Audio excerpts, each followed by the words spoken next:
अस्सलाम वालेकुम रहमतुल्लाहि बरकातहू। प्यारे बच्चों, आप लोगों का इस्तकबाल है अक्सर एकेडमी पर। और हम लोग बात कर रहे हैं बाब नंबर 3, जिसको किंगडम नबातात कहते हैं, प्लांट किंगडम कहते हैं। और कल हमने इस के अंदर इंट्रोडक्शन देखा था विटेकर के सिस्टम के बाद हमने देखा था कि किस तरह से जितने भी जानदार हैं उनको सेपरेट किया गया, तकसीम किया गया, उनको अलग अलग ग्रुप्स में, अलग अलग क्लास में, अलग अलग ख़ानदान में डिवाइड किया गया। फिर हमने देखा था कि यहाँ पर जो क्लासिफिकेशन के सिस्टम्स है, तो विटेकर के बाद कुछ मसनूई आर्टिफिशियल सिस्टम आए, फिर उसके बाद नेचुरल बुनियादों पर फिर उनकी क्लासिफिकेशन की गई।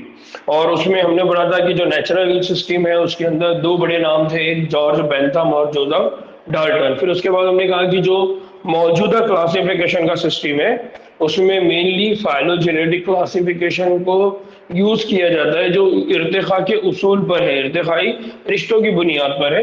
और फिर हमने एक और सिस्टम देखा था जिसमें हमने कहा था कि ये जो सिस्टम होता है इसमें कॉमन एंसेस्टर कि ये देखा जाता है कि जितने भी टैक्सा है, जितने भी ग्रुप्स है, उनके मुश्तरका जो असलाफ है उसकी बात होती है। फिर हमने देखा था बिहेवियरल की बेसिस पे, साख्त की बेसिस पर और क्रोमोसोम की तादाद की बेसिस पर, तो उसको क्या कहते थे, साइटोटैक्सोनॉमी। और एक हमने देखा था जिसमें केमिकल या कीमियाई मादों की बुनियाद पर उनको दर्जाबंदी की जाती है, उसको कीमोटैक्सोनॉमी। ठीक है। फिर कल हमने एल्गी की बात किए थे। एल्गी में हमने कहा था कि ये जो एल्गी है इनके पास क्या होता है, इनके पास क्लोरोफिल मौजूद होता है, फिर इनके पास घसना होते हैं, ये ऑटोट्रॉफिक होते हैं और ज्यादातर पानी में पाए जाते हैं। तो इस तरह से हमने कल उनके स्टडी किया था। उसमें से हमने एल्गी के अंदर हमने बात की थी, उसके एग्जाम्पल्स की बात किए थे, उनके तौलीदी अमल की बात किए थे, नबाताती तौलीद। फिर हमने उजाती तौलीद, जाती तौलीद, आसेक्सुअल रिप्रोडक्शन, सेक्सुअल रिप्रोडक्शन, इस तरह से। फिर उनके अंदर बजरों के जरिए होने वाली तो बजर जो आसेक्सुअल रिप्रोडक्शन है वहाँ बजरे होते हैं। जो नबाताती तौलीद होती है जिसको वेजिटेटिव रिप्रोडक्शन कहते हैं, वहाँ पर फ्रैगमेंटेशन होता है, टूटने का अमल होता है। और जो सेक्सुअल रिप्रोडक्शन का अमल होता है वहाँ पर हमने कहा था ज़्वाजे बनते हैं, तो वहाँ पर नर ज़्वाजे, मादा ज़्वाजे। फिर इसी तरह से हमने उनके इंसानों के लिए वो किस तरह से फायदेमंद होते हैं, तो हमने उनके कमर्शियल यानी पैसा कमाने के लिए या माशी तौर पर हम उनसे क्या फायदे उठाते हैं उसके मामले में बात किए थे। कल मैंने आप लोगों को यहाँ से एग्जाम्पल्स लिखने के लिए बोला था, अलग अलग एग्जाम्पल्स मैंने लिखने के लिए बोला था। उम्मीद है कि आप लोगों ने वो होमवर्क किया होगा। फिर उसके बाद हमने एल्गी के अंदर क्लोरोफाइसी, और क्लोरोफाइसी के अंदर भी मैंने आपको कहा था कि उनके जो पॉइंट्स है उसके लिए चार्ट बनाइए और उनके एग्जाम्पल्स लिखिए। तो मैंने ये चार्ट्स बनाने के लिए आपको बोला था और कहा था कि एक एक्स्ट्रा कॉलम बनाना है, एक एक्स्ट्रा वहां पर आपने एक और एक्स्ट्रा कॉलम बनाना है वहां पर, और उस कॉलम के अंदर आपने एग्जाम्पल्स लिखना है। तो उम्मीद है कि आप लोगों ने ये सब लिखा होगा। तो क्लोरोफाइसी, फियोफाइसी, रोडोफाइसी, इनकी कल हमारी बात हुई थी, कल हमने इनको समझा था। तो उम्मीद है कि आप लोगों को जो होमवर्क मैंने दिया था आप लोगों ने उसको अच्छे से करे होंगे। और क्लोरोफाइसी, फियोफाइसी, रोडोफाइसी के मामले में जो बेसिक चीजें थी, जैसे उनका दूसरा नाम क्या है, उनमें कौन से खास पिगमेंट होते हैं, वो जब ग़िज़ा को स्टोर करते हैं तो किस फॉर्म में करते हैं, खलवी दीवार किससे बनी होती है, फ्लैजेला की तादाद और उस फ्लैजेला की जगह क्या होती है, और महले वक़ू यानी उनका हैबिटाट, वो किस तरह के पानी में रहते हैं, मीठे पानी में रहते हैं, नमकीन पानी में रहते हैं, समुद्री पानी में रहते हैं, इस तरह से। और लास्ट में मैंने कहा था कि कॉलम बना के मिसालें भी उनकी आपको लिखना है। तो उम्मीद है कि आप लोगों में से बहुत सारे लोगों ने लिखे होंगे। कितने लोगों ने लिखे जी? कितने लोगों ने कल ये पूरा चार्ट बनाया है घर पे, ईमानदारी से बताइए।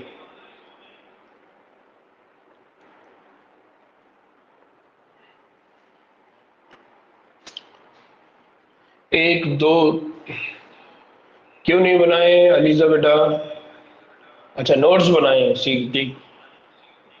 फातिमा, अल्फिया, चलिए, नोट्स बनाए अक्सा ने, ठीक, शायान, ठीक। देखिए अभी हमारी क्लास में इतने सारे लोग हैं, तकरीबन 30 के करीब लोग हैं। अगर 30 के करीब में से 5 या 6 लोग अगर मेहनत करते हैं तो आप खुद सोच सकते हैं कि फिर यार हम क्या मतलब हमारे एफर्ट्स कितने हैं। 5 से 6 लोग अगर एफर्ट्स ले रहे हैं तो ये बहुत ही मतलब 30 लोगों के दरमियान में 5 से 6 एफर्ट्स लोग अगर एफर्ट्स ले रहे हैं, तो ये मतलब हमारी टोटल परसेंटाइल की अगर बात करेंगे तो 0.1% हो रहा है, या 0.5% होगा, 0.2% होगा। होना तो 100% चाहिए, क्योंकि हम लोग, हमारे पास कोई ऐसा तो मवाद था नहीं आप लोगों के पास कि आप लोग बहुत 2 साल से पढ़ रहे हैं, है ना। तो अब इसकी अहमियत को समझते हुए वो भी आपको 1 महीना ही स्टडी करना है। मैंने इससे पहले भी कहा कि ऑनलाइन स्टडीज जब हम करते हैं तो ऑनलाइन स्टडीज के अंदर बहुत सारे चैलेंजेस हैं।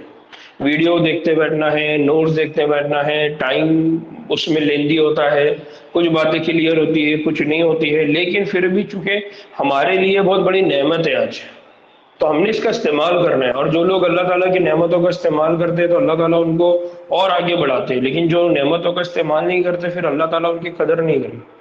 तो यह आपकी अपनी रिस्पॉन्सिबिलिटीज है, इसको समझिए आप लोग, ठीक है। नहीं तो क्या होगा, आप सिर्फ पढ़ते चले जाएंगे और आप अपने आप को ही बेवकूफ बनाएंगे कि यार हम पढ़ रहे हैं, हम पढ़ रहे हैं, हम पढ़ रहे हैं। ये बेवकूफी खुद को बनाना अच्छी बात नहीं है, ठीक है। चलिए आगे बढ़ते हैं हम लोग ना। आज हम बात करने वाले हैं ब्रायोफाइट्स। आज नबातात की किंगडम में हमने कहा था कि इनके पास एल्गी होता है, ब्रायोफाइट होता है, टेरिडोफाइट होता है, जिम्नोस्पर्म होते हैं, एंजियोस्पर्म होते हैं। तो एल्गी की जब हमने कल बात किए थे तो एल्गी के मामले में हमने कहा था ये क्लोरोफिल होते हैं और ये भी पानी में रहने वाले जानवर होते हैं। वैसे ही ब्रायोफाइट्स की बात करें, ये जो ब्रायोफाइट्स है,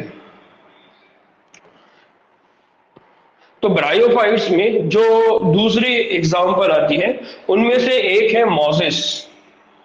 अब देखिए उर्दू में इसको उन्होंने सिर्फ मॉस लिखा है, मास लिखा है, तो याद रखिए मॉसेस। फिर लीवर वर्ड्स, दूसरा कौन होता है, लीवर वर्ड्स। तो एक हो गया लीवर वर्ड्स और एक हो गया मॉसेस, ये ब्रायोफाइट्स में आते हैं। आमतौर पे ये जो होते हैं ये पहाड़ों में, और पहाड़ों में भी ये कहां पर होते हैं, सायादार और नम जगहों पर उगते हैं। कहां पर उगते हैं ये, नम जगहों पर। कहां पर, पहाड़ों में, बड़ी बड़ी जगहों पर। और वहां पर भी किस तरह की जगह है, सायादार जगह है और नम जगह है। अगर एल्गी की बात करें तो एल्गी कहां पर थे, पानी के अंदर, मीठे पानी में, खारे पानी में, नमकीन पानी में। चूंकि ये पौधे जमीन पर भी रहते हैं और इनमें अमल तौलीद की जब बात आती है तो पानी की मौजूदगी में इनका अमल तौलीद होता है। इसलिए ये जो नबाताती किंगडम के क्या कहलाते हैं, ये नबाताती किंगडम के एम्फीबियंस कहलाते हैं। इसलिए इनको अक्सर याद रखिए, जो ब्रायोफाइट्स होते हैं, ब्रायोफाइट्स को कहा जाता है amphibians, amphibians of kingdom Plantae. जो किंगडम प्लांटी है उनके ये जो है जल थलीय है। कौन से एनिमल है, कौन से है ये, जल थलीय, यानी ये पानी में भी रहेंगे और जमीन पर भी रहेंगे। ये अपने पानी में क्यों जाते हैं, ये अपने आप को पानी में, इनका मेन मकसद होता है अमल तौलीद। तो जब भी अमल तौलीद की बात आएगी तो ये कहाँ चले जाएंगे, पानी में चले जाएंगे। और बाकी वक्त ये पौधे क्या होते हैं, जमीन पर अपनी जिंदगी गुजारते हैं। फिर आमतौर पर ये जो होते हैं ये गीले, मरतूब और सायादार जगहों पर होते हैं। ये चट्टानों और मिट्टी पर पौधे के सक्सेशन बहुत अहम किरदार अदा कर। सक्सेशन का मतलब क्या होता है, सक्सेशन का मतलब होता है झीज। तो जो पहाड़ है, किसी जगह पर आज बहुत ज्यादा खेत दिखाई दे रहे हैं, तो ये खेत से पहले वहां क्या था, ये खेत से पहले वहां बहुत बड़े बड़े पहाड़ थे। वो पहाड़ जो है ये इन पौधों की मदद से सक्सेशन के जरिए धीरे धीरे झीज के जरिए क्या होते चले गए, वो पत्थर से अब क्या बन गए हैं, मिट्टी बन गए। तो ये सक्सेशन वाला जो काम है ये बहुत इंपॉर्टेंट काम है, और ये कौन अंजाम देते हैं, ये ब्रायोफाइट्स अंजाम देते हैं। तो बेसिक कंसेप्ट क्या याद रखना है, अगर ब्रायोफाइट्स की हम बात करते हैं तो उनके अंदर दो एग्जाम्पल है, एक है मॉसेस, दूसरा है लीवरवर्ट्स। ये बहुत इंपॉर्टेंट फैमिली जो इसके अंदर है। अब मॉसेस क्या होता है, लीवरवर्ट्स क्या होते हैं, हम आगे देखने वाले, डिटेल में हम उनको देखने वाले। दूसरा कि ये जो ब्रायोफाइट्स होते हैं ये आम तौर पे कहां पर होते हैं, पहाड़ों में, वो भी सायेदार जगहों पे। और ये जल थलीय है, यानी ये पानी में भी रहते हैं और जमीन पर भी रहते हैं। ये पानी में उस वक्त आएंगे जब इनको क्या करना होगा, अमले तौलीद अंजाम देनी होगी।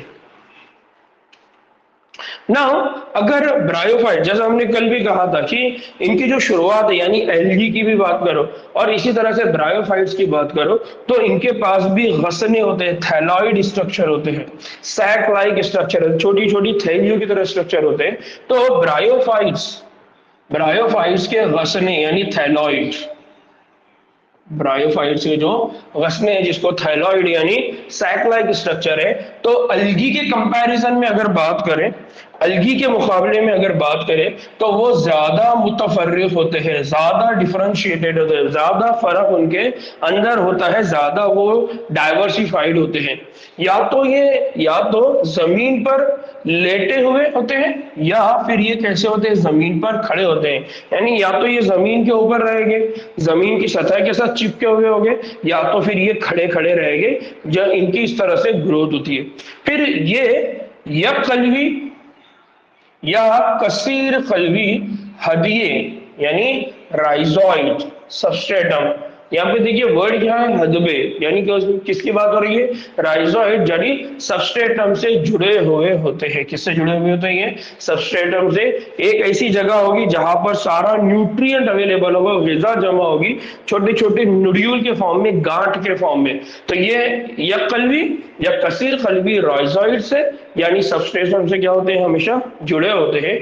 इनमें असली जड़ें, तने और असली पत्तियां नहीं होती। ये बहुत अहम है, इसको याद रखिए कि जिस तरह से हम दरख्तों को, प्लांट को देखते हैं, तो उनमें क्या होती है, उनमें जड़ होती है, तने होते हैं, पत्ती है। ये भी प्लांट के ही टाइप है, लेकिन इनमें असली जड़ें नहीं है, ना इनमें असली तने हैं, ना इनमें पत्तियां है। हालांकि इनमें क्या होता है, जड़ जैसे, तने जैसे और पत्तियों जैसे हिस्से होते हैं। यानी आपको लगेगा कि यार ये जड़ है, आपको लगेगा कि ये पत्ते हैं, आपको लगेगा तने, लेकिन वो दिखते हैं, लेकिन उस तरह के वो स्ट्रक्चर उनकी, वो शक्लें उनकी उस तरह की नहीं होती।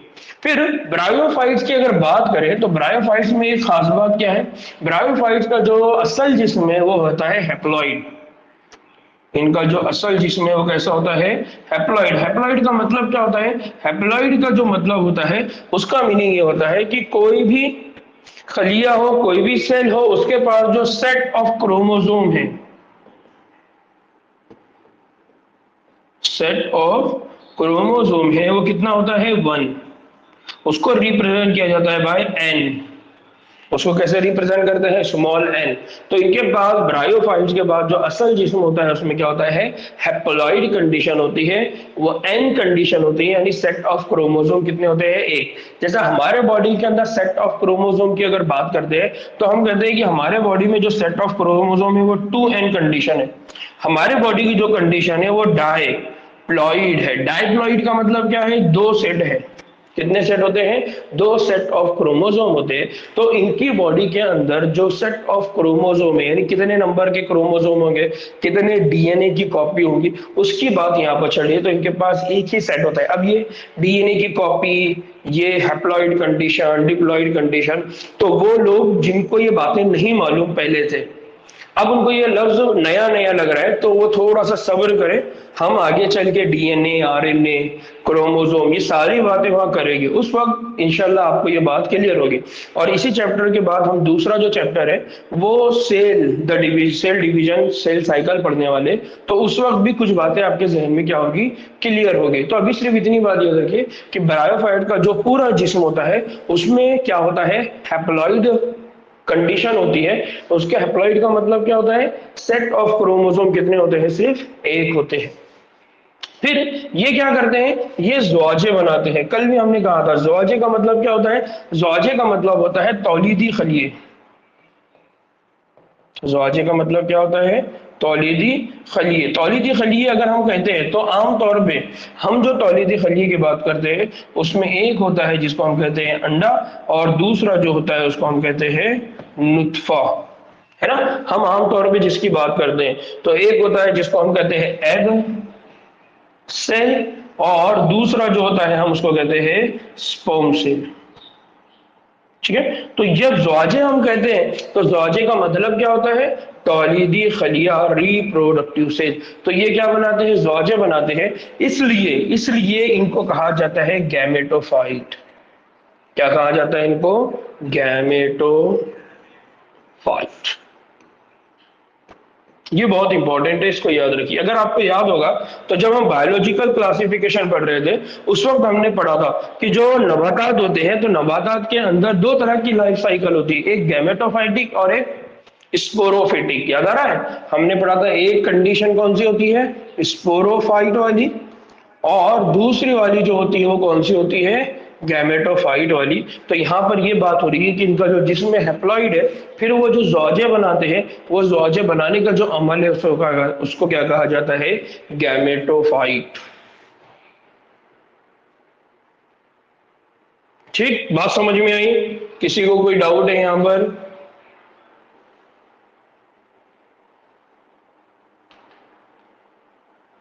ना अगर ब्रायोफाइट के आज़ा की बात करें और स्पेशली जिनसी उज़ुओं की बात करें तो इनके जो जिनसी आज़ा होते हैं वो कसीर खलवी होते हैं। ब्रायोफाइट के जो जिनसी आज़ा है, ब्रायोफाइट के कौन से आज़ा है, जिनसी आज़ा, वो जिनसी आज़ा कैसे होते हैं, कसीर खलवी होते हैं। हालांकि इनके पूरा जिस्म के अंदर, इनका जो पूरा जिस्म है उस जिस्म की अगर बात करें तो वहां पर जो कंडीशन है वो कैसी कंडीशन है, हैप्लॉइड। वहां पर क्रोमोसोम की सेट की बात करें तो एक है, लेकिन अगर ब्रायोफाइट के जिनसी अज़ू की बात करें, जिनसी आज़ा की बात करें तो इनके जिनसी आज़ा कैसे हो जाते हैं, कसीर खलवी हो जाते हैं। कैसे हो जाते हैं, कसीर खलवी, बहुत सारे खलियों से मिले हुए। अगर नर जिनसी उज़ू की अगर बात करें तो नर जिनसी उज़ू को यहाँ पर कहते हैं एंथ्रेडियम। क्या कहा जाता है, एंथ्रेडियम। तो जिनसी उज़ू है, जिनसी उज़ू में दो जिनसी आज़ा है, एक है नर और दूसरा रहेगा मादा। तो जो नर जिनसी उज़ू होता है उस नर जिनसी उज़ू को क्या कहा जाता है, एंथ्रेडियम। क्या कहा जाता है इसको, एंथ्रेडियम। ठीक है। दूसरा कि ये जो एंथ्रेडियम है, जो दो दुम वाले एंथ्रोजाइड क्या कहलाते हैं, दो दुम वाले एंथ्रोजॉइड्स। तो ये एंथ्रोजॉइड्स क्या है, कैसा काम करता है, इसको हम आगे देखेंगे। तो एंथ्रेडियम क्या बनाता है, एंथ्रेडियम बनाता है एंथ्रोजॉइड। क्या बनाता है, एंथ्रोजॉइड।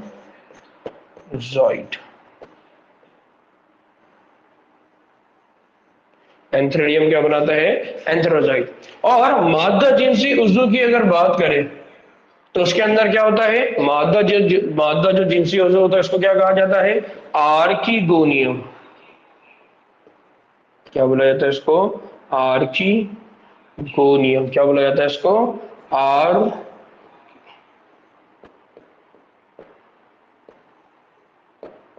ठीक है। और ये जो आर्कीगोनियम है, इस आर्कीगोनियम को आगे हम चल के पढ़ेंगे किस तरह की साख्त होती है। तो बेसिक चीज यहाँ याद रखना है कि अगर यहां पर अगर बात करें ब्रायोफाइट्स की तो यहां पर देखिए जो स्ट्रक्चर यहां पर बना हुआ है, तो ये है एंथ्रेडियोफोर। ये कौन है, एंथ्रेडियोपोर वाला, यानी ये जो जिसमें किसका हो गया, एंथ्रेडियोपोर बोले तो ये नर का हो गया।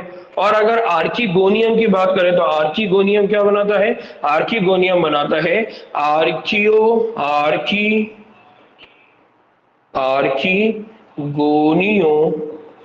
फोर। क्या बनाता है, आर्कीगोनियोफोर, यानी ये क्या बना देता है, मादा ज़ौजा। तो यहाँ जो मादा ज़ौजा है और जो नर ज़ौजा है उनके नाम आपको अब समझ में आ रहे होंगे कि जिनसी उज़ू क्या है, इनके पास नर के अंदर है एंथ्रेडियम, मादा के अंदर कौन है, आर्कीगोनियम।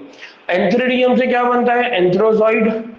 एंथ्रेडियम से क्या बनता है, एंथ्रोजॉइड। और आर्कीगोनियम से बनेगा आर्कियोजॉइड या आर्कियोगेनोफोर। इस तरह से इनके पास क्या होते हैं, दो तरह के उज़ू होते हैं, और वो दो तरह के उज़ू, एक काम करता है नर का, दूसरा काम करता है मादा उज़ू का।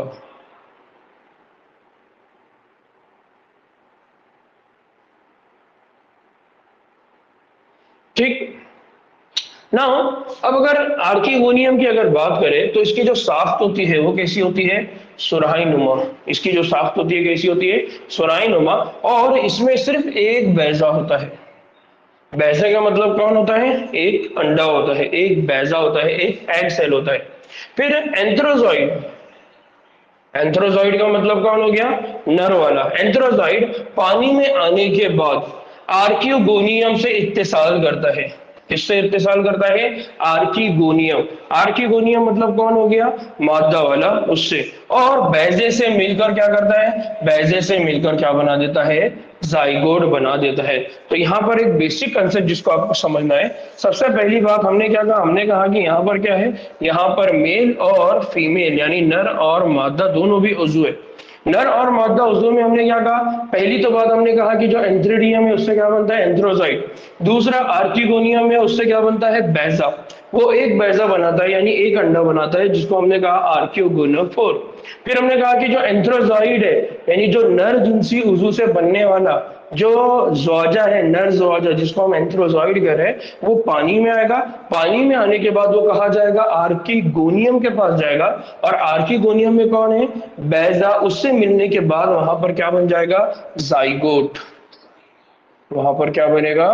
जाइगोट।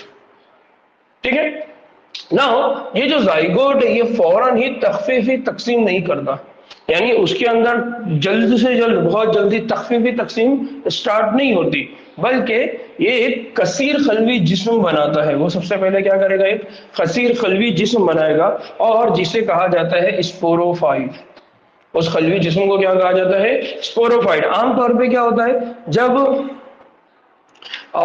इस तरह का अमल होता है जिसमें बैजा और यानी नर ज़ौजा और मादा ज़ौजा मिलते हैं, तो वहां पर जायगोट बनता है, और जायगोट के अंदर क्या होती है? तकसीम स्टार्ट होती है। तो यहाँ पर वो कह रहा है कि तख्फीफी तकसीम होने के बजाय वहां पहले क्या होती है? कसीर खलवी जिस्म बनता है, और वो कसीर खलवी जिस्म को क्या कहा जाता है? स्पोरोफाइट। फिर ये स्पोरोफाइट की भी खास बात क्या है कि ये खुद मुख्तार नहीं होता, बल्कि ये फोटोसिंथेटिक गैमेटोफाइट से जुड़ा हुआ होता है। यानी ये ऐसे गैमेटोफाइट से जुड़ा होता है जिनका नेचर किस तरह का होता है?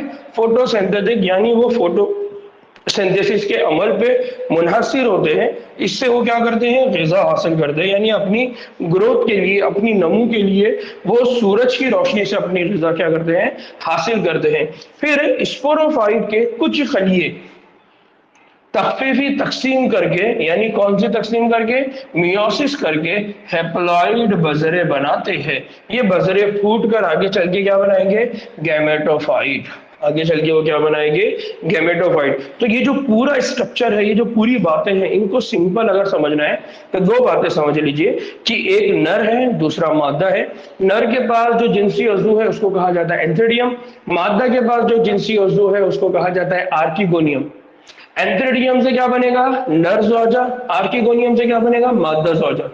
नर ज़ौजा मादा ज़ौजे के साथ आके क्या होगा? इत्तेसाल करेगा, कनेक्ट होगा, जुड़ेगा, फ्यूज होगा। उसके बाद वहां क्या बनेगा? जाइगोट। फिर ये जो जाइगोट है, ये जाइगोट अपने तख्फीफी तकसीम या मियोसिस नहीं करता, बल्कि पहले ये अपने नंबर बढ़ाएगा, इसकी तादाद बढ़ेगी, इसके अंदर डिवीजन होगा, और जब इसके अंदर डिवीजन हो जाएगा तब जाके फिर ये आगे चल के क्या करेगा?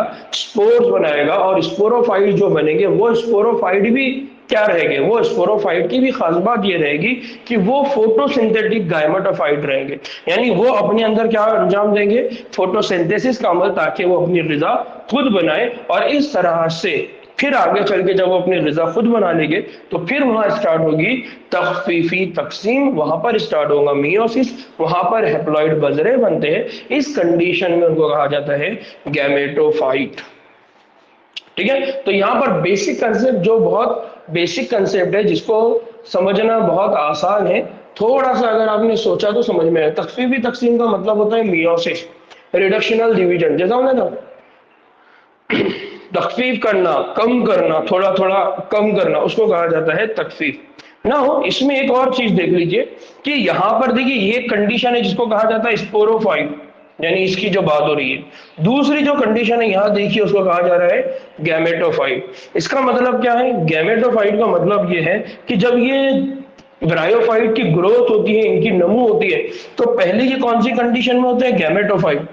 और इन गैमेटोफाइट में हमने कहा कि यहाँ पर क्या होता है, जड़ों जैसी शक्ल होती है, तने जैसी शक्ल होती है, लीफ जैसी शक्ल होती है, हालांकि वो असल तने, असल पत्ते, असल जड़ नहीं होती, लेकिन उस तरह की ये साख्त होती है। फिर उसके ऊपर एक साख्त बनती है, एक स्ट्रक्चर बनती है जो क्या बनाता है, स्पोरोफाइट। और इससे आगे चल के क्या बनना शुरू होते हैं, हैप्लॉइड बजरे। फिर ये हैप्लॉइड बजरे कहीं और जाएंगे और जाके वहां पर वो क्या करेंगे, बजरे फूट कर क्या बनाना शुरू करेंगे, गैमेटोफाइट। इस तरह से वहां पर अगेन आगे क्या बढ़ेगी, नस्ल दर नस्ल वो प्रोसेस चलता रहेगा। बात समझ आई?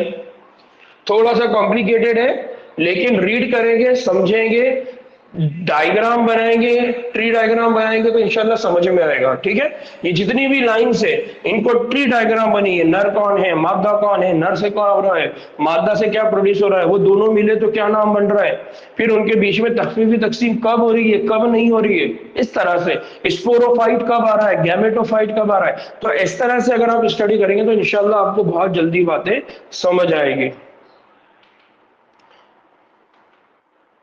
ना। आमतौर पर अगर ब्रायोफाइट्स की अगर बात करें, आमतौर पर ब्रायोफाइट इनकी माशी अहमियत भी है, माशी हैसियत भी है। तो इनको मामूली सी माशी हैसियत भी क्या है, हासिल है। लेकिन कुछ मोसेस, सब्जी खोर, मैमल्स, चिड़ियों और दीगर जानवरों के लिए क्या करते हैं, ग़िज़ा फराहम करते हैं। यानी कुछ मोजेस हैं, कुछ मैमल्स के लिए जो उनको खाते हैं, चिड़ियों के लिए और दीगर जानवरों के लिए वो ग़िज़ा के तौर पे इस्तेमाल होते हैं। स्फेगनम, स्फेगनम की जो नूह है एक ऐसा मोजेस है, ऐसा मादा फराहम करता है, कैसा मादा फराहम करता है, जिसको कहता है पीट, जिसका एक जमाने से ईंधन के तौर पर क्या हो रहा है, इस्तेमाल किया जाता है। और बहुत दिनों तक रंग रहने की खासियत की बिना पर पैकिंग, यानी जो पैकेजिंग इंडस्ट्री है, उस पैकेजिंग इंडस्ट्री में भी इस स्फेगनम का क्या होता है, इस्तेमाल होता है। फिर मोजेस और लाइकेन, मोजेस और लाइकेन पहले उज़ुए हैं जो पत्थरों और चट्टानों पर उगते हैं।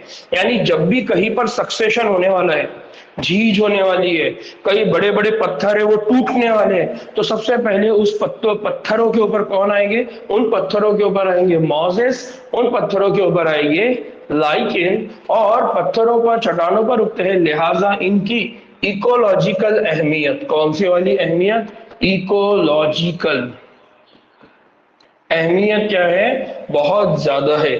क्योंकि ये चट्टानों की सतह को रेत, ये क्या करते हैं, बड़ी बड़ी जो चट्टानें हैं उनकी सतह को क्या करते हैं, रेत और मिट्टी में क्या कर देते हैं, तब्दील कर देते हैं।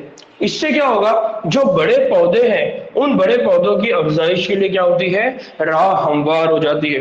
तो ये ऐसे बड़े, ये इतने इंपॉर्टेंट पौधे हैं जो इकोलॉजी के अंदर बहुत अहम रोल प्ले करते हैं। इसलिए जब हमने पहले बात किया था सक्सेशन कि किसी भी एरिया के अंदर जंगलात की ग्रोथ बोलिए, नए प्लांट की ग्रोथ बोलिए, या कोई ऐसा एरिया जो बंजर है जहां पर सिर्फ चट्टानें ही चट्टानें, वहां पर अगर जंगल बनने वाला है या वहां पर अगर तब्दीली आने वाली है, तो सबसे पहले वहां पर जो ग्रोथ होगी वो ग्रोथ किसकी होगी, मोजेस की होगी। वहां पर किसकी ग्रोथ होगी, लाइकेन की ग्रोथ होगी। और ये मोजेस, ये लाइकेन क्या करेंगे, उन चट्टानों की सतह के ऊपर अपनी ग्रोथ करेंगे, क्योंकि इनकी बहुत बड़ी जड़ें नहीं होती, इनकी बहुत बड़ी बड़ी रूट्स नहीं होती, इनको खाने के लिए वहां से क्या चाहिए, फोटोसिंथेसिस का प्रोसेस करना है। तो ये ऑटोट्रॉपी की अपनी ग़िज़ा खुद बना लेंगे, खुद रहेंगे, इसलिए बहुत आसानी से उन चट्टानों पर ये ग्रोथ करते हैं और धीरे धीरे उन चट्टानों को क्या करते हैं, तोड़ते जाते हैं, फोड़ते जाते हैं। इस तरह से वहां पर क्या बनती है, रेत बनती है।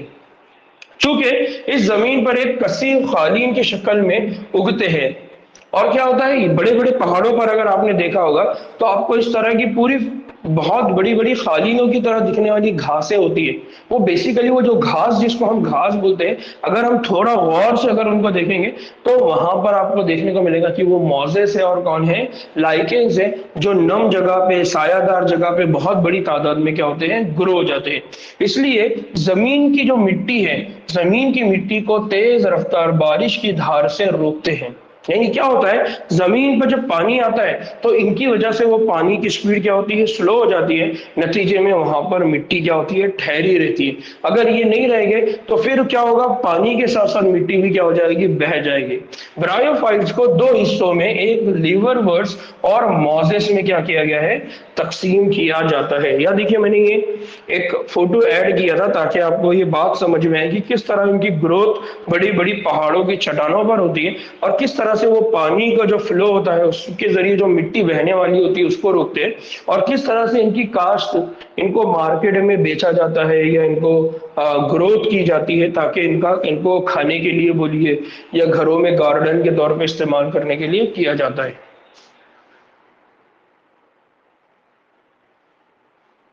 कसीफ का मतलब होता है डेंस। कसीफ कालीन का मतलब क्या होता है, डेंस, बहुत ज्यादा तादाद में। तो आप कहीं पर अगर बड़े बड़े पहाड़ों वगैरह पे गए होंगे तो आपको वो जो जिस तरह से हम कालीन बिछाते हैं, जिस तरह से हम चटाई बिछाते हैं, वो चटाई तो उस तरह की ये क्या होती है, पूरी घासें क्या होती है, इनकी ग्रोथ हुई रहती है।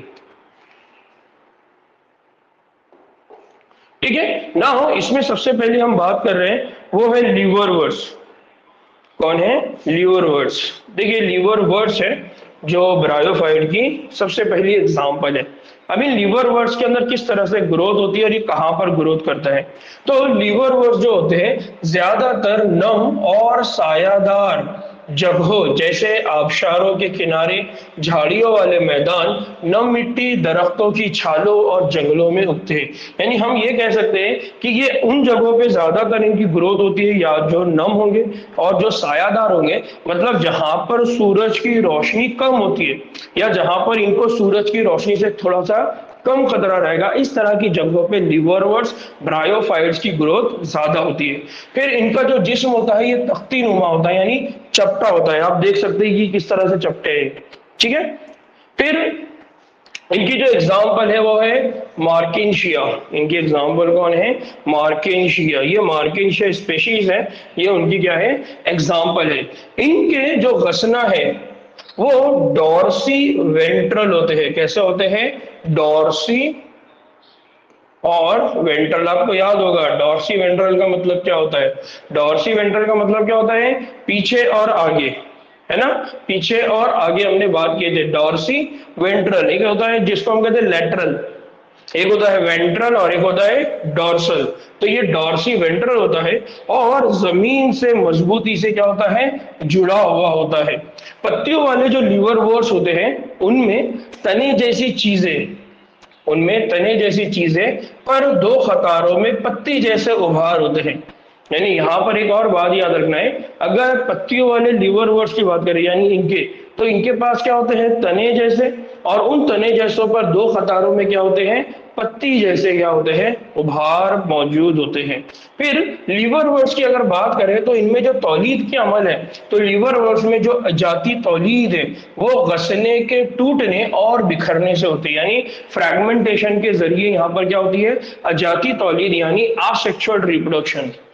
कौन सा वाला रिप्रोडक्शन, आसेक्सुअल रिप्रोडक्शन। तो यहाँ जो आसेक्सुअल रिप्रोडक्शन होता है वो आसेक्सुअल रिप्रोडक्शन किसकी वजह से हो रहा है, फ्रैगमेंटेशन की वजह से हो रहा है, टूटने के अमल की वजह से हो रहा है।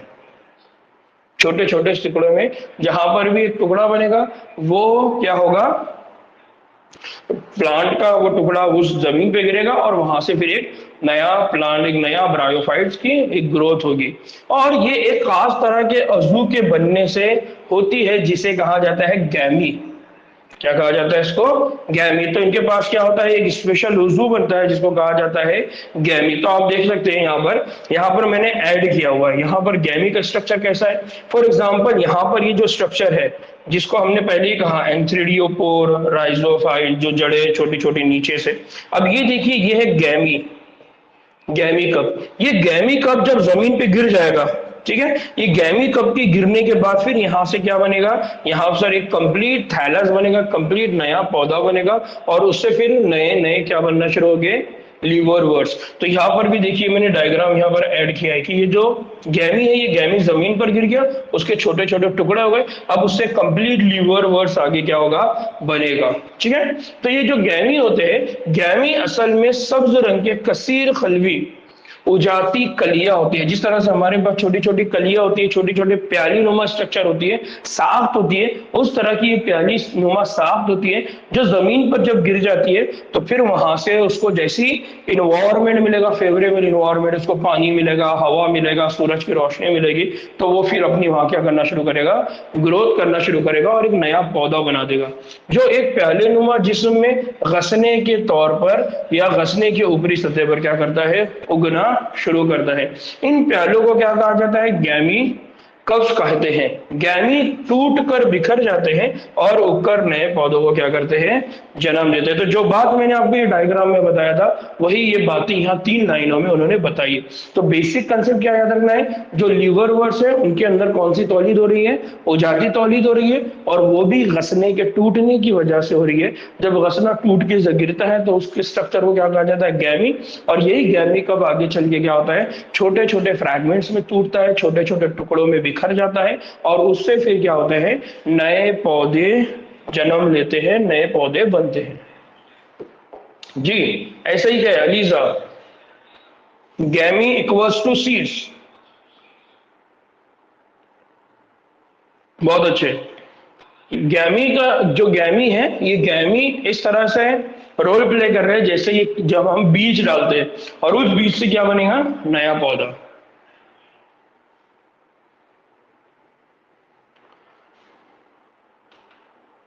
नाउ अगर जाति तौलीद की अगर बात करें, अगर इनमें जाति तौलीद की अगर बात करें तो जाति तौलीद के दौरान क्या होता है, इनके अंदर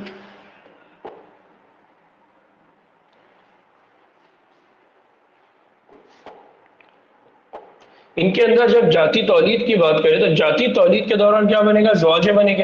तो नर ज़ौजा बनेगा, मादा ज़ौजा बनेगा। और नर और मादा ज़ौजा कहां से बनेगा, नर और मादा जिनसी उज़ू, या तो ये एक ही घसने पर या अलग अलग घसनों पर बनते हैं। तो जो जिनसी उज़ू है वो जिनसी उज़ू एक ही घसने पे बनेंगे या अलग अलग घसनों पर बनते हैं। स्पोरोफाइटिक के जरिए पेयर, सीटा और कैप्सूल में बंटते हैं। फिर क्या होता है, ये जो स्पोरोफिटिक है उसके जरिए क्या होता है, वो 3 अलग अलग स्ट्रक्चर्स में क्या हो रहे हैं, डिवाइड हो रहे हैं, जिसमें से एक है जिसको हो रहा है पेयर, दूसरा है सीटा और एक है कैप्सूल। तखफीफी तकसीम के बाद जो कैप्सूल है उस कैप्सूल के अंदर क्या बनना शुरू हो जाते हैं, स्पोर्स बनना शुरू होते हैं। तो अगर यहाँ पर देखिए, यहाँ पर अगर बात करें मैच्योर स्पोरोफाइट, यहां पर बात करें तो आर्कीगोनियम यानी जो फीमेल तौलीदी उज़ू है, इस फीमेल तौलीदी उज़ू में क्या होता है, एक एग होता है और स्पर्म के साथ उसका इंटरेक्शन होगा। उसके बाद वहां पर क्या बनेगा, एम्ब्रियो यानी जाइगोट। ये जाइगोट के बाद वहां पर क्या बन रहा है, एक सीटाई स्ट्रक्चर बन रहा है, और आगे चल के फिर यहाँ पर क्या बनेंगे, स्पोर्स वगैरह, और ये स्पोर्स फिर आगे चल के क्या बनाएंगे, राइजोइड, और इस तरह से फिर इनकी क्या हो रही है, ग्रोथ। तो यहाँ पर इस तरह से अगर हम लाइवर बोर्ड्स की अगर लाइफ साइकिल की बात करें तो एक कंप्लीट जो थैलस है, इस कंप्लीट थैलस के अंदर जिस तरह से उन्होंने कहा कि यहाँ पर पॉसिबिलिटी है कि एक ही थैलस के ऊपर दोनों भी बन जाए या 2 अलग अलग थैलस के ऊपर बने। तो ये जो एक थैलस है, इस थैलस के ऊपर क्या है, फीमेल गैमेटोफाइट, और दूसरे थैलस के ऊपर कौन है, मेल गैमेटोफाइट। यहां पर देखिए, यहां पर कौन है, एंथ्रेडियल हेड है, और यहां पर कौन है, आर्कीगोनियम हेड, यानी ये वाला जो है आर्कीगोनियम हेड, जो आर्कीगोनिया का रोल प्ले करेगा, जिससे आगे चल के क्या बनेंगे, फीमेल वाले गैमेटोफाइट। और यहां पर देखिए एंथ्रेडिया है, जिससे क्या बनने वाला है, स्पर्म बनने वाला है। और यही इंटरेक्शन उन्होंने यहाँ पर दोनों का शो किया है, जिसकी वजह से आगे चल के फिर क्या बनेंगे, मैच्योर स्पोरोफाइट बनेंगे। वो मैच्योर स्पोरोफाइट आगे चल के फिर क्या बनाएंगे, गैमेटोफाइट। इस तरह से फिर उनके बीच में इंटरेक्शन होगा। ये पूरा प्रोसेस क्या होगा, बार बार रिपीट होता रहेगा। बस बेसिक चीज जो याद रखना है उसमें ये कि जाति तौलीद के अमल के दौरान नर और मादा जिनसी उज़ू या तो एक ही घसने पे बन सकते हैं या अलग अलग घसने पे बन सकते हैं, अलग अलग थैलॉइड स्ट्रक्चर के ऊपर बन सकते हैं। फिर स्पोर्स उगने के बाद एक नए गैमेटोफाइट को क्या करेंगे, जन्म देंगे। इस तरह से फिर एक नया गैमेटोफाइट क्या बनेगा। कैप्सूल का मतलब क्या होता है, ये जो साइक्लाइक स्ट्रक्चर है, उस साइक्लाइक स्ट्रक्चर की बात हो रही है जिसके अंदर ये सीटा है और पियर लाइक स्ट्रक्चर मौजूद होता है। दानिश,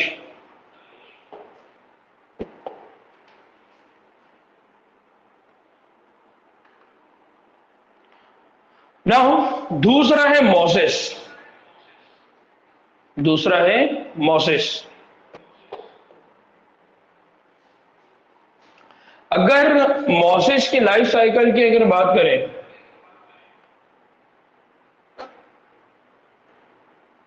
अगर हम मोजेस की बात करें तो मोजेस की दौरे लाइफ साइकिल या इनके दौरान जिंदगी की अगर बात करें तो इनका जो ज्यादातर हिस्सा होता है वो गैमेटोफाइटिक होता है। कौन सा वाला होता है? गैमेटोफाइटिक। गैमेटोफाइटिक का मतलब क्या होता है? गैमेट्स के फॉर्म में, नर ज़ौजा और मादा ज़ौजा के फॉर्म में होता है, जो दो हिस्सों में क्या होता है? बटा होता है। पहला हिस्से की अगर बात करें तो पहला हिस्सा पर ये जो होता है ये प्रोटोनीमा वाला, किसका? तो पहला जो हिस्सा बनता है वो किस फॉर्म में होता है? प्रोटोनीमा वाले हिस्से में होता है, जो सीधा स्पोर्स के जरिए वजूद में आता है, यानी स्पोरोफाइट फिर गैमेटोफाइट। तो इनकी जो जिंदगी होती है ज्यादातर गैमेटोफाइट में बनती है। फिर यहाँ पर ये बात हो रही है कि ये जो गैमेटोफाइट का हिस्सा है, तो ये जो दो हिस्सों में बटा हुआ है, उसमें जो पहला हिस्सा है वो कौन सा है? प्रोटोनीमा, जो किससे बन रहा है? स्पोर्स। किससे बन रहा है? स्पोर्स से बन रहा है। ये इसके जमीन पर फैलने और सब्ज धागेदार और कई शाखों में बटे होने का दौर होता है, यानी यहाँ पर इसकी क्या हो रही है? ग्रोथ हो रही है, डिस्ट्रीब्यूशन हो रहा है। तो स्पोर्स के फॉर्म में वो एक जगह से दूसरी जगह जाएगा। फिर दूसरा दौर जो होता है ये पत्तियों वाला होता है। दूसरा दौर जो होता है वो कौन सा होता है? इनका पत्तियों वाला होता है, यानी लीफी स्टेज वाला होता है, जो दूसरे प्रोटीनीमा से एक लेटरल पत्ती यानी क्या बनाता है? लेटरल बर्ज बनाता है। और ये जो हिस्सा होता है ये नाजुक सीधा तनेदार होता है, जिस पर पत्तियां एक स्पाइरल शक्ल, किस तरह की शक्ल की होती है? स्पाइरल की शक्ल में मुरत्तिब होती है। फिर ये जो कसीर फलवी और शावदार राइजोइड्स के जरिए जमीन से क्या होता है? जुड़ा रहता है। ये स्टेज क्या कहलाती है? जिनसी रुजू। तो यहाँ पर राइजोइड जब भी हम बात कर रहे हैं तो राइजोइड को हम इस तरह से समझ सकते हैं जैसा जड़े हैं, जैसा जड़े हैं, इस तरह की ये शक्ल है। तो यहाँ देखिए इनका जो एक स्ट्रक्चर है वो है गैमेटोफाइट, और यहाँ देखिए ये कौन है? एंथ्रेडियम। इस एंथ्रेडियम से क्या बनने वाला है? स्पर्मेटोजोइड। फिर वो किसके साथ आगे इंटरैक्ट करेगा? आर्कीगोनियम। किससे आगे फ्यूज होगा वो? आर्कीगोनियम। तो ये मेल है, ये फीमेल है। मेल गैमेट यानी एंथ्रेडियम और फीमेल वाला जो स्ट्रक्चर है जिसको कहा जाता है आर्कीगोनियम। तो ये जो एंथ्रेडियम है इससे क्या बनेगा? स्पर्मेटोजोइड। और ये जो आर्कीगोनियम है इसके अंदर क्या होगा? एक बैजा होगा। अब इनके दरमियान जब इंटरेक्शन होगा, फ्यूजन होगा, तो अब यहां से फिर जब वो डेवलपमेंट का प्रोसेस होगा तो इस डेवलपमेंट के प्रोसेस में वहां क्या बनेंगे? स्पोरोफाइट। और ये स्पोरोफाइट आगे चल के क्या बनाएंगे? कैप्सूल बनाएगा। इस कैप्सूल से क्या निकलेंगे? स्पोर्स। ये स्पोर्स पहली जो शक्ल होगी उस शक्ल में क्या बनाएंगे? प्रोटीनीमा। क्या बनाएंगे ये स्पोर्स? पहली शक्ल में प्रोटोनीमा। और ये प्रोटोनीमा के फॉर्म में क्या होगा? ये जमीन के ऊपर फैलेगा। और ये जो फैल रहा है तो किस तरह से फैल रहा है? देखिए धागेदार। किस तरह से है? धागेदार और कई शाखों में बटा हुआ इसका क्या होता है? दौर होता है। इस तरह से इसकी क्या होगी? आगे चल के ग्रोथ होगी। फिर ग्रोथ होने के बाद उसके अंदर क्या डेवलप होना शुरू होंगे? पत्तियां, यानी क्या डेवलप होना शुरू होंगे? कश। तो वो यही कह रहा है कि दूसरा जो दौर होता है वो लीफी स्टेज होता है, वहां पर क्या बनती है? पत्तियां बनती है। और ये जो दूसरा दौर है उसमें क्या बनती है? लेटरल पत्तियां, यानी इस साइड में पत्तियां बन रही है, आजू बाजू क्या बन रही है? पत्तियां बन रही है। और ये जो हिस्सा होता है ये नाजुक और सीधा तनेदार हिस्सा होता है, जिस पर आगे चल के क्या होती है? पत्तियां बनती है। और वो पत्तियां क्या होंगी? स्पाइरल शक्ल बनाना शुरू करेंगी। इस तरह से फिर क्या होगा? यहां पर ये एक कंप्लीट स्टेज बनाएगा जिसको क्या कहते हैं? गैमेटोफाइट। तो एक स्टेज है इसकी जिसमें अंदर वो स्पोरोफाइट है। स्पोरोफाइट कंडीशन में उसने स्पोर्स बनाए। ये स्पोर्स आगे चल के कौन सी स्टेज बनाएंगे? प्रोटोनीमा। तो ये एक स्टेज है, यानी एक पहला मरहला है। और यहां पर वो दूसरा मरहला है। इस दूसरे मरहले के आने के बाद वो क्या बन जाएगा? गैमेटोफाइट। फिर गैमेटोफाइट से वापस से क्या होगा? जो मेल है उससे बनेंगे स्पर्म यानी स्पर्मेटोजोइड, और वो फीमेल के ओवा से जाके इंटरैक्ट करेगा। फिर आगे चल के क्या बनेंगे? स्पोरोफाइट्स। फिर स्पोरोफाइट से आगे इस तरह। तो इनकी साइकिल इस तरह से क्या होती रहेगी? चलते रहेंगे। तो अब मेरे को उम्मीद है कि आप लोगों की बात समझ में आई होगी किसी को इसमें डाउट है? हाँ, बड का मतलब होता है कली। बड, हम जो नॉर्मली बड कहते हैं ना, तो जिस तरह से हम कहते हैं कली, वो कली की बात यहां पर हो रही है।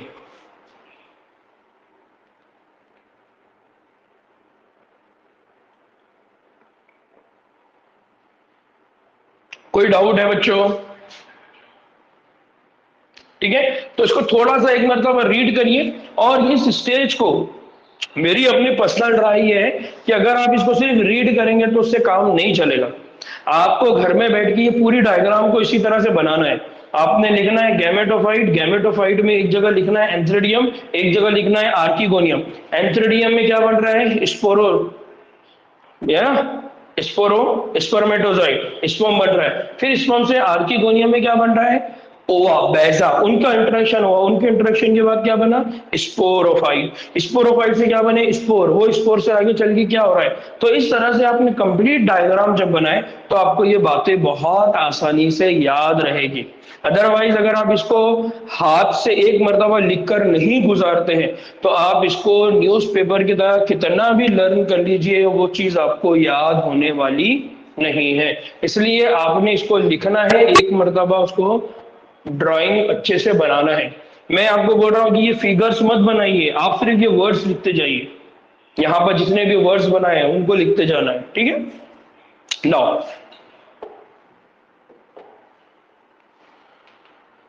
ये तो था उनका सेक्सुअल रिप्रोडक्शन, जहां पर ज़ौजे की मदद से उनका डेवलपमेंट हो रहा है। अब हम बात कर रहे हैं नबाती तौलीद। तो नबाती तौलीद गसने की क्या होती है? टूटने और दूसरे प्रोटोनियमा की कमियों की वजह से अमल में आती है। यानी वहां पर हमने कहा ना कि वहां क्या होता है? प्रोटोनियमा यानी एक धागे की तरह और शाखदार हिस्सा बनता है, जिससे वो उनकी जो तौलीद है, जिनके उनका प्रोडक्शन बढ़ जाता है, उनकी पैदावार बढ़ने वाली होती है।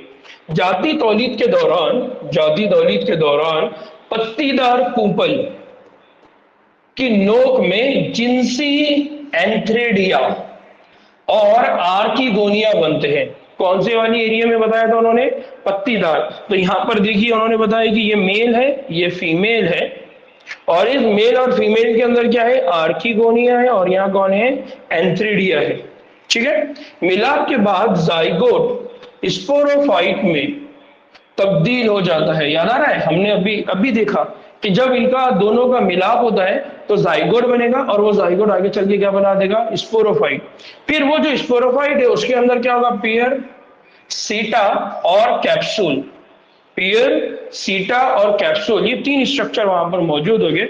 यहां पर देखिए ये हो गया पियर, सीटा एंड कैप्सूल, और आगे चल के वो क्या बना देगा? स्पोर। मास, ये जो मॉसेस है, इन मॉसेस में स्पोरोफाइट लीवर वोट्स के मुकाबले ज्यादा फैला हुआ होता है। अगर मोजेस की बात करें तो मोजेस के अंदर जो स्पोरोफाइट है, यानी हमने पहले ही कहा कि इनकी जो मैक्सिमम जिंदगी होती है ना, अभी हमने थोड़ी देर पहले कहा, तो मोजेस के अंदर स्पोरोफाइट लीवर वोट्स के मुकाबले में ज्यादा होती है।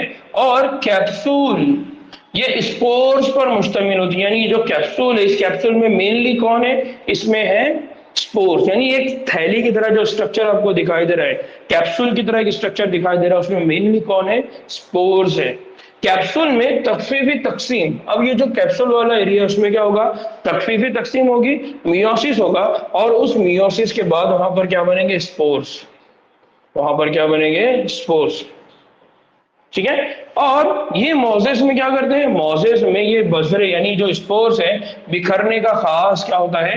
एहतमाम होता है, जिसकी आम मिसालें फ्यूनेरिया, पॉलीट्राइकम और स्फैगनम। क्या क्या एग्जाम्पल है इसकी? फ्यूनेरिया, पॉलीट्राइकम और स्फैगनम, ये इनकी मिसालें हैं, इनकी एग्जाम्पल्स हैं। तो ये बहुत बेसिक कंसेप्ट है, इसको याद रखना है। दो चीजें इसमें याद रखना है, जाती तौलीद और जाती तौलीद, नबाताती तौलीद। तो यहाँ जब नबाताती तौलीद हो रही है तो इस नबाताती तौलीद के वेजिटेटिव रिप्रोडक्शन के अंदर क्या हो रहा है कि एक तरफ आसेक्सुअल रिप्रोडक्शन हुआ, उस आसेक्सुअल रिप्रोडक्शन के अंदर क्या हुआ था? कैप्सूल बना था, उस कैप्सूल से क्या बन रहे हैं, स्पोर्स, और वो स्पोर्स जब फैल रहे हैं तो उनसे फिर क्या हो रहा है, उनसे नए पौधे बन रहे हैं, उनसे जो स्पोर्स बन रहे हैं वो स्पोर्स जब बिखरेंगे तो वो नए पौधे बनाएंगे, फिर उनके अंदर क्या बनेंगे, उनके अंदर बनेंगे एंथ्रेडिया, उनके अंदर बनेंगे आर्किगोनियम, फिर उनसे क्या होगा, स्पोर बनेंगे। यानी इस तरह से ये कंटिन्यूअस प्रोसेस चलता रहेगा। तो फिर अगेन प्रोटोनिमा, फिर वापस से क्या आ गया, गैमेटोफाइट। तो आप थोड़ी देर के लिए ऐसा समझिए कि जो बात हमने वहां पहले पढ़ा वही सेम बात को यहाँ पर रिपीट किया गया, लेकिन अब जो बात हम पढ़ रहे हैं वो यहाँ से आगे की बात कर रहे हैं। यानी यहाँ तक जो अमल था वो कौन सा वाला था, जिनसी तौलीद वाला अमल था। यहाँ से आगे वाला जो अमल है वो कौन सा है, नबाताती तौलीद वाला अमल है। बात समझ में आई?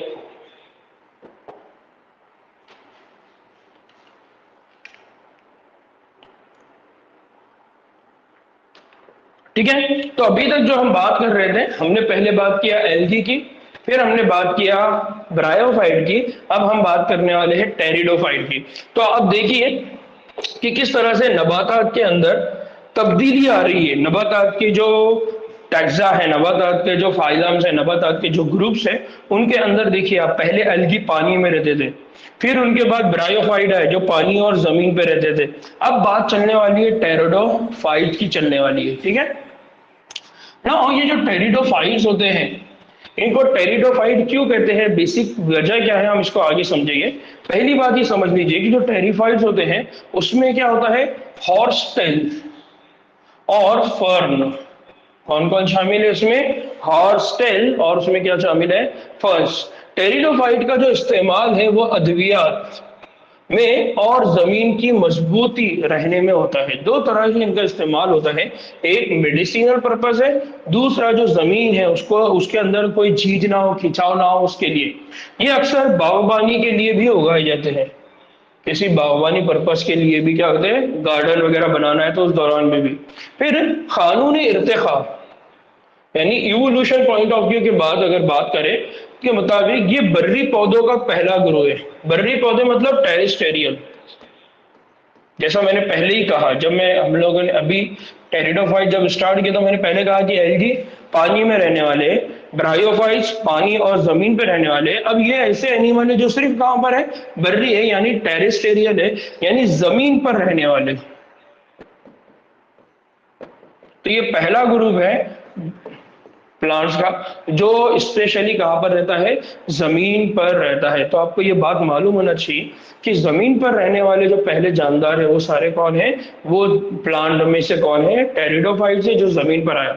इसी बात को जब हम इवोल्यूशन पढ़ेंगे, जब हम इर्तिखा का चैप्टर पढ़ेंगे, उस वक्त भी हम इस बात को रिपीट करेंगे कि जमीन पर सबसे पहले आने वाले जो प्लांट्स थे वो प्लांट्स कौन है, टेरिडोफाइट्स है। क्योंकि इनमें क्या होता है, इनमें होता है वेस्कुलर टिश्यूज। इनमें क्या होते हैं, वेस्कुलर टिश्यूज, जैसे जाइलम और फ्लोएम। इनके पास कौन से टिश्यू होते हैं, वेस्कुलर टिश्यू, जिसको क्या कहा जाता है, जाइलम और फ्लोएम।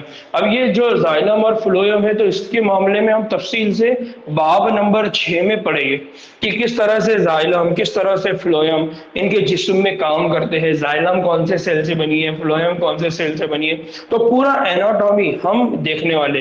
तो ये जो चैप्टर है, इस चैप्टर के बाद हम देखने वाले हैं cell division cycle, cell cycle, और उसके बाद हम एक और चैप्टर देखने वाले सेल, जो हम एक एक दिन में इंशाल्लाह कंप्लीट करेंगे। और उसके बाद हम फिर वापस से प्लांट वाले चैप्टर पे जाएंगे, और उसके बाद फिर हम एनिमल वाले चैप्टर पे जाएंगे। इस तरह से हमारा 11th का पूरा पोर्शन कंप्लीट हो जाएगा। उसके बाद हम 12th के चैप्टर्स पे जाएंगे फटाफट इंशाल्लाह, वहां पर हम आगे बढ़ेंगे। तो उस वक्त हम इनको और अच्छे से समझने की क्या करेंगे, कोशिश करेंगे। फर्न को बोला जाता है झाड़ियां। आमतौर पे जो झाड़ियां होती हैं उनके लिए लफ्ज यूज किया जाता है फर्न, नमीरा।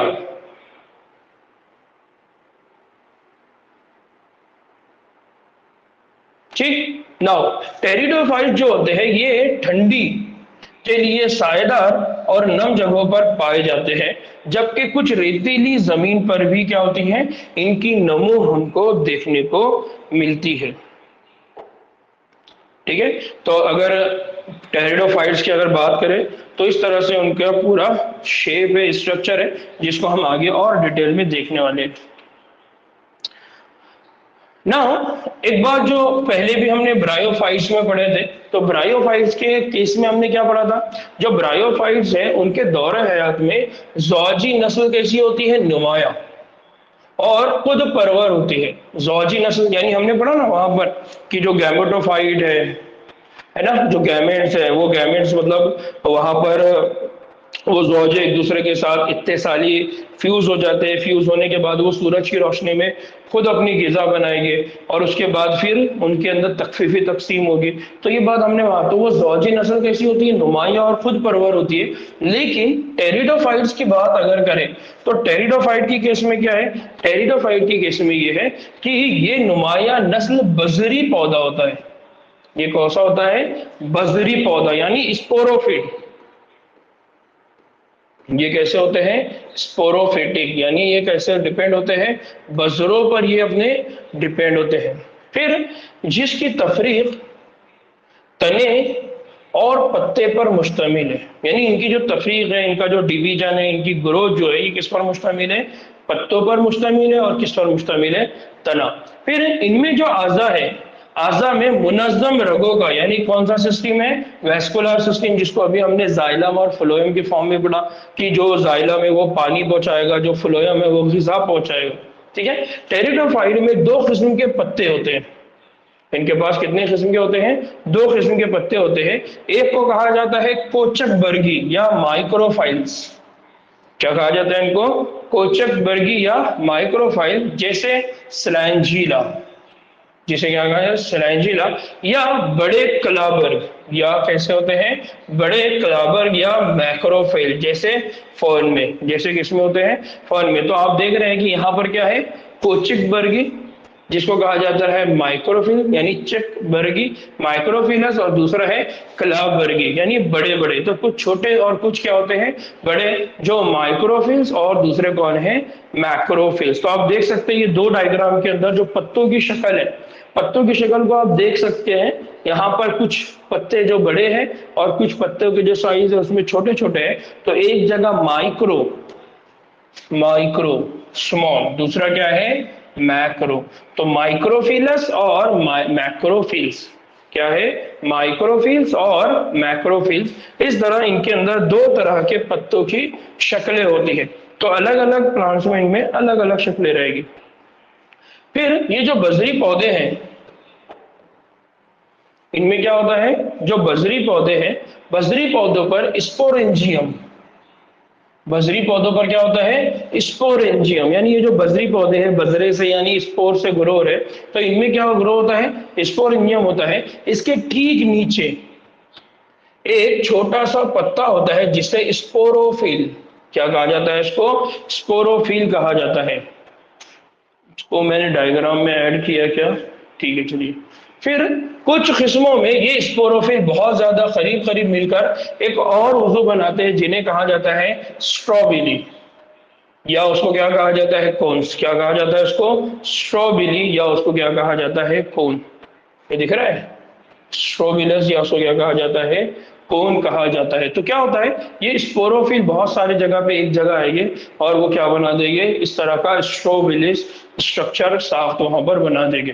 तो इसकी एग्जाम्पल है अगर स्लाइंजिला, इक्वेस्ट्रेनियम, स्पोरेंजिया तकफीफी तकसीम यानी मियोसिस के जरिए स्पोर मादर खलिए यानी स्पोर मदर सेल में क्या बनाते हैं, बजरे बनाते हैं। यहाँ पर एक और चीज याद रखना है कि यहाँ पर क्या हो गया, स्ट्रोबिली वाला स्ट्रक्चर बन रहा है। अगर स्पोरेंजिया की बात करें, स्पोरेंजिया का मतलब क्या होता है, स्पोरेंजिया का मतलब क्या होता है, जो मदर वाले यानी फीमेल वाली बात हो रही है, तो स्पोरेंजिया के अंदर क्या होगी, तकफीफी तकसीम होगी, और तकफीफी तकसीम होने के बाद क्या बनाएगा वो, स्पोर मादर खलिए। स्पोर मादर खलिए का मतलब क्या है, स्पोर मदर सेल। क्या बनाएगा वो, स्पोर मदर सेल, यानी एक सेल बनेगा जिससे आगे चल के क्या बनने वाले हैं, बहुत सारे और बजरे बनने वाले हैं। ये बजरे उगने के बाद एक प्रोथैलस, एक थैलस यानी थैली की तरह स्ट्रक्चर जिसको कहा है प्रोथैलस बनाता है, जो छोटा होता है मगर कसीर खलवी यानी उसमें बहुत सारे खलवियां और गैर नुमाया होता है, यानी बहुत ज्यादा ये वाजे नहीं होता है। फिर इसका जो जिस्म होता है ये चपटा फिक्रिया नुमा होता है, कोनिकल लाइक स्ट्रक्चर होता है। ये ज़ौजी नस्ल यानी गैमेटोफाइट नस्ल होती है। फिर अब जो नस्ल होगी वो कौन सी होगी, ज़ौजी नस्ल होगी गैमेटोफाइट। देखिए यहाँ से स्टार्ट क्या हुआ, बजरी, यहाँ पर बजरी नस्ल स्टार्ट हुई, बजरी पौधे थे उनमें क्या बना, स्पोरेंजियम बना। फिर वहां से पूरा डेवलपमेंट होते होते अब यहाँ पर क्या आ रहा है, ज़ौजी नस्ल, यानी गैमेटोफाइट और स्पोरोफाइट वाली बात यहाँ पर हो रही है। और सब्ज माया, इसमें क्या होता है, सब्ज माया, और ये सब्ज माया की मौजूदगी के पास ग़िज़ाई मादे क्या होते हैं, खुद तैयार करता है। यानी इसके पास क्या होता है, सब्ज माया होता है, और इस सब्ज माया की वजह से वो क्या करते हैं, वहां पर क्या करते हैं, अपनी ग़िज़ा खुद क्या करते हैं, तैयार करते हैं। ये जो ज़ौजी नस्ल है ये सायादार खनक जगहों पर नमू पाते हैं, यानी ऐसी सायेदार जगह जो बहुत आसानी से उनको अवेलेबल होती है वहां पर ये नमू पाते हैं।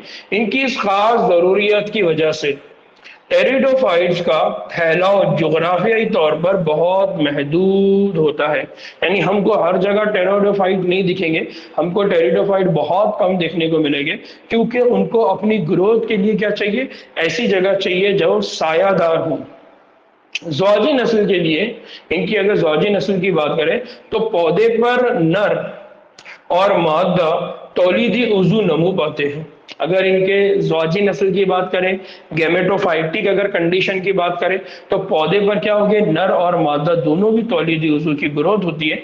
नर तौलीदी उज़ू को हमने पहले ही कहा कि क्या कहा जाता है, एंथ्रिडिया, और मादा उज़ू जो होता है उसको हम क्या कहते हैं, आर्कीगोनिया। क्या कहते हैं उसको, आर्कीगोनिया।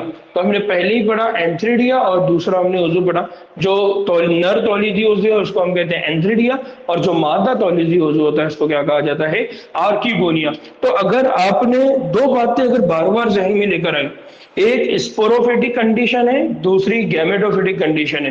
पहले जो बात चल रही थी वो स्पोरोफिटिक वाली चल रही थी, अब जो बात चल रही है वो कौन सी वाली चल रही है, गैमेटोफिटिक वाली। पहले जो बात चल रही थी वो नबाताती तौलीद बोलेंगे, दूसरी बात जो चल रही है वो किसकी चल रही है, जाति तौलीद की, सेक्सुअल रिप्रोडक्शन की यहाँ पर बात चल रही है। ठीक है, देखिए यहाँ पर है सेलेंजेला, ये सेलेंजेला है, और ये है इक्विस्टियम। ठीक है,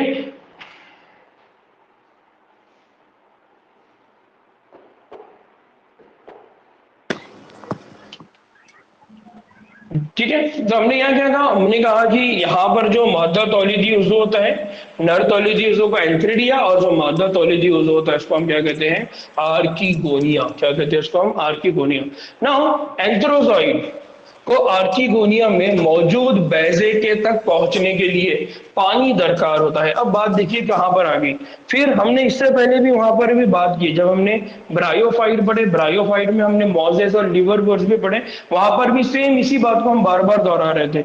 एंथ्रोजाइड एंथ्रोजाइड एंथ्रोजाइड यानी एंथ्रेडिया से एंथ्रोजाइड बनेगा, वो एंथ्रोजाइड आर्कीगोनिया, आर्कीगोनियम के अंदर कौन है, बैजा, वहां जाएगा, उनका फ्यूजन होगा, इत्तेसाल होगा, इंटरैक्शन होगा, फिर क्या बनेगा, गैमेट और जाइगोट, और उस जाइगोट से फिर आगे की बात चलेगी। तो इसी तरह से यहाँ पर भी बात हो रही है, लेकिन यहाँ पर एक स्पेशल रिक्वायरमेंट है, वो रिक्वायरमेंट क्या है, पानी। जबकि ये पौधे तो पानी में नहीं है, ये तो बर्री पौधे हैं, टेरेस्ट्रियल एनवायरनमेंट में। तो बैजे की 12 अवरी से जाइगोट, अब क्या होगा, बैजे की 12 अवरी होगी, और इस बैजे की 12 अवरी से जाइगोट बनता है, जो खलवी तकसीम के बाद कसीर खलवी और वाज़े स्पोरोफाइट बनाता है, जो कि टेरिडोफाइट्स की नुमाया बजरी नस्ल कहलाती है। यानी क्या होगा, अगेन दोबारा इस पूरी साइकिल को अगर आप घुमाएंगे तो आपको बात और वाज़े क्लियर होगी कि अब क्या हो गया, ज़ौजी नस्ल यानी गैमेटोफाइट वाली गैमेटोफाइट वाली स्टेज है, उस गैमेटोफाइट वाली स्टेज में क्या हो गया, नर और मादा दोनों भी गैमेट्स का फ्यूजन हो रहा है, उसके बाद जाइगोट बन रहा है, वो जाइगोट के अंदर फिर खलवी तकसीम हो रही है, उस कसीर खलवी की वजह से आगे चल के क्या बन रहा है, स्पोर्स, वो स्पोरोफाइट वाली जिंदगी दोबारा आ गई। नाउ हम ये कह रहे हैं कि टेरिडोफाइट की नुमाया जो नस्ल है या नुमाया, उसके अंदर जो रिप्रोडक्टिव स्टेज है वो कौन सी है? बजरी नस्ल, यानी बजरे बनेंगे, फिर वो बजरे बिखरेंगे, फिर उनके अंदर आगे वो बजरों से नए प्लांट बनेंगे, फिर उन प्लांट्स के अंदर आगे चल के बनेगा आर्किगोनिया, फिर उससे बनेगा एंथ्रेडिया, फिर एंथ्रेडियोपोर, इस तरह से एंथ्रेडोजाइड, फिर एंथ्रियोडियोजाइड से फिर एंथ्रियोडाइड का इंटरेक्शन होगा फिर बैजे के साथ। इस तरह से ये जो साइकिल है क्या होगी? चलते रहेगी। टेरिडोफाइट के ज्यादा पौधों में एक ही तरह के बजरे पाए जाते हैं। टेरिडोफाइट के जो ज्यादा पौधे हैं उनमें क्या होते हैं? एक ही तरह के बजरे पाए जाते हैं, लिहाजा ऐसे पौधों को क्या कहा जाता है? होमोस्पोर्स या होमोस्पोरस। क्या बोला जाता है इनको? होमोस्पोरस। क्योंकि यहां पर जो बजरे हैं वो बजरे कैसे होते हैं? एक जैसे बजरों की, कैसे होते हैं? एक जैसे बजरों की वजह से इसको क्या हो जा है? होमोस्पोरस। फिर सिलेंजिया साल्वोनिया जैसे अनवा में दो किस्म के बजरे, एक मैक्रो और एक माइक्रो स्पोर होता है, इसलिए ऐसे अनवा को क्या कहा जाएगा? हेटेरोस्पोरस।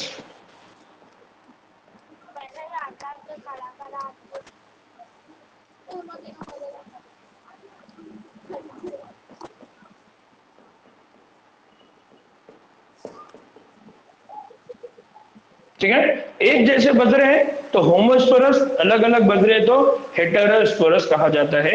मैक्रो और माइक्रो स्पोर्स उगने के बाद बिल तरतीब मादा और नर ज़ौजे सेल्स पैदा करते हैं। यानी अब बिल तरतीब का मतलब क्या है कि अगर फॉर एग्जांपल होमोस्पोरस की बात करें, एक है माइक्रो और दूसरा है मैक्रो, तो अब अगर हम बात करते हैं बिल तरतीब रिस्पेक्टिवली अगर बात करते हैं, तो जो मैक्रो है वो क्या बनाएंगे? मादा।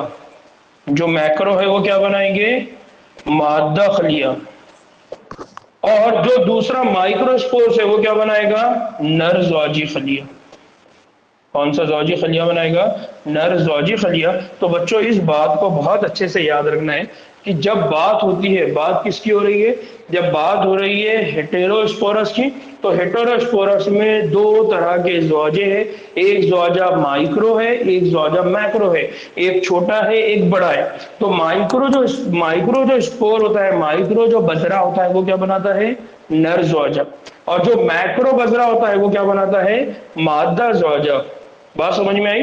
तो यहां पर दो बातें याद रखना है कि इनकी जो लाइफ है, इसको मैंने उस दिन भी जब बायोलॉजिकल क्लासिफिकेशन हम पढ़ रहे थे तो उस वक्त भी मैंने कहा था कि इनकी दो साइकिल होती है, एक स्पोरोफाइटिक होती है, एक गैमेटोफाइटिक होती है। स्पोरोफाइटिक का मतलब क्या है? बजरों वाली। गैमेटोफाइटिक का मतलब होता है ज़ौजे वाली। ज़ौजे मतलब दो ज़ौजे, तौलीदी खलिए, एक नर तौलीदी खलिया, एक मादा तौलीदी खलिया। बात समझ में आ रही है? तो जो टेरिडोफाइट होते हैं उनमें मेनली जो लाइफ होती है वो कौन सी होती है? स्पोरोफाइट, यानी बजरों वाली नस्ल। बात क्लियर हो रही है?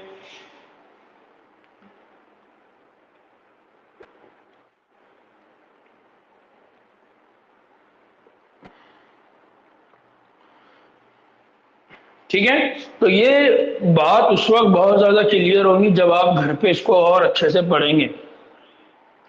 दो बार बार मैं बोल रहा हूं कि इनकी स्टडी जब आप करेंगे तो इनकी स्टडी करते वक्त आपने बार बार स्पोरोफाइटिक गैमेटोफाइटिक, स्पोरोफाइटिक गैमेटोफाइटिक, पहले स्पोरोफाइटिक आ रहा है, ये गैमेटोफाइटिक आ रहा है, गैमेटोफाइटिक के बाद स्पोरोफाइटिक किस तरह से डेवलप हो रहा है, ये बार बार आपने समझना है कि बजरे वाली कब है, गैमेटोफाइट वाली कब है। बजरों के बाद पौधा बनता है और उससे गैमेट बनते हैं, या गैमेट के बाद पौधा बनता है फिर उससे स्पोर बनते हैं, बजरे बनते हैं। इस तरह से थोड़ा सा आपको फर्क करना है। और फिर ये फर्क भी आपको किसके किसके बीच में है? एल्गी, एल्गी के भी दोनों टाइप्स, तीनों टाइप्स, ब्रायोफाइट्स, फिर टेरिडोफाइट। इस तरह से आपको जब डिफरेंस करना पड़ेगा तो आपको बहुत सारी बातें समझ में आएंगी। ठीक है। नाउ अब देखो यहाँ पर जो जो स्ट्रक्चर है, इसमें देखिए ये जो स्ट्रक्चर है ये स्पोरोफाइट है, यानी ये जो झाड़ है, ये जो टेरिडोफाइट है, इसकी जो जिंदगी है वो जिंदगी कौन सी कंडीशन में गुजार रहा है, वो स्पोरोफाइट। देखिए इसमें छोटे छोटी स्पोर्स है इसके पत्तों में। फिर ये जो स्पोर्स है, ये स्पोर्स मियोसिस का अमल करके फैल जाएंगे। फैलने की वजह से यहाँ पर नया पत्ता बनेगा। उसके अंदर कौन सी कंडीशन आ रही है, गैमेटोफाइट। गैमेटोफाइट में एक बन रहा है मेल और दूसरा बन रहा है आगे फीमेल। फिर इस मेल और फीमेल की वजह से क्या बन रहा है, जाइगोट। फिर जाइगोट की वजह से आगे, तो इनकी जो जिंदगी, असल जिंदगी वो कौन सी वाली फॉर्म में जा रही है, स्पोरोफाइट। बात समझ में आ रही है। और जो डेवलपमेंट वाला प्रोसेस है उसमें क्या हो रही है, गैमेटोफाइट।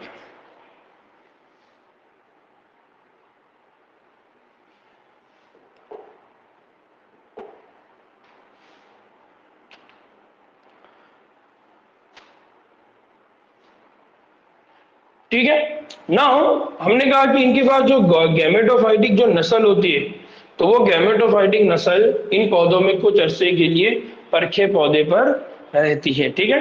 नाउ जाइगोट की अगर बात करें, तो जाइगोट खलवी तकसीम के बाद एम्ब्रियो, जाइगोट आगे चल के क्या बनाएगा, एम्ब्रियो में तब्दील हो जाता है। अब एम्ब्रियो क्या होता है, कैसा स्ट्रक्चर होता है, हम ये जब प्लांट का पूरा डेवलपमेंट पढ़ेंगे उस वक्त एम्ब्रियो की हम बात करेंगे, उसको आपको समझना होगा, उस वक्त हम उसको समझेंगे। पौधे की अफजाइश का ये जो हिस्सा है, ये इर्तिकाई तौर पर बहुत अहमियत का हामिल है, जिसके मुतालिक ये बात ख्यास की जाती है कि इस तरह से तख्म, या जिसको हम क्या कहते हैं, बीज की इब्तिदा हुई है। यानी जो बीज बना या जो सीड बना, ये कैसा बना होगा, तो वो ये कहते हैं कि जो दूसरे पौधे हैं जिनको हम आगे चल के अभी हम पढ़ने वाले हैं, एंजियोस्पर्म, जिम्नोस्पर्म, ये हम आगे चल के पढ़ने वाले हैं, जिम्नोस्पर्म, एंजियोस्पर्म, जहां पर बीज बनता है, सीड बनता है। तो वो ये कहते हैं कि जाइगोट की ये जो स्टेज है, जो खलवी तकसीम के बाद बनती है, जिसमें क्या बनता है, एम्ब्रियो बनता है, तो ये पौधे की अफजाइश का वो हिस्सा है जिसके अंदर इवोल्यूशन हुआ, इर्तिखा हुआ होगा। और ये ख्यास किया जाता है कि यहाँ पर इवोल्यूशन की वजह से क्या बना, तखम बना, या यहाँ पर इवोल्यूशन की वजह से क्या बना, बीज की इब्तिदा हुई, सीड की इब्तिदा हुई। टेरिडोफाइट को मजीद और डिवाइड किया गया है। तो मजीद इसको कितने क्लासेस में डिवाइड किया गया है, 4 क्लासों में डिवाइड किया गया है। जैसे साइलोपोडिया, साइलोप्सीडिया, ठीक है, साइलोप्सीड्स या साइलोप्सीडा। दूसरा लाइकोप्सीडा, से जिसमें सेलेंजिला और लाइकोपोडियम है, लाइकोप्सीडा, या इसको क्लब मोजेस भी कहते हैं। फिर इसी तरह से है स्फेनोप्सीडा, इसको कहा जाता है हॉर्स टेल, यानी ये घोड़े की जो दुम है उसकी बात हो रही है, स्फेनोप्स, स्फेनोप्सीडा, जिसके एग्जांपल क्या देखे थे हमने, इक्विस्टीटम।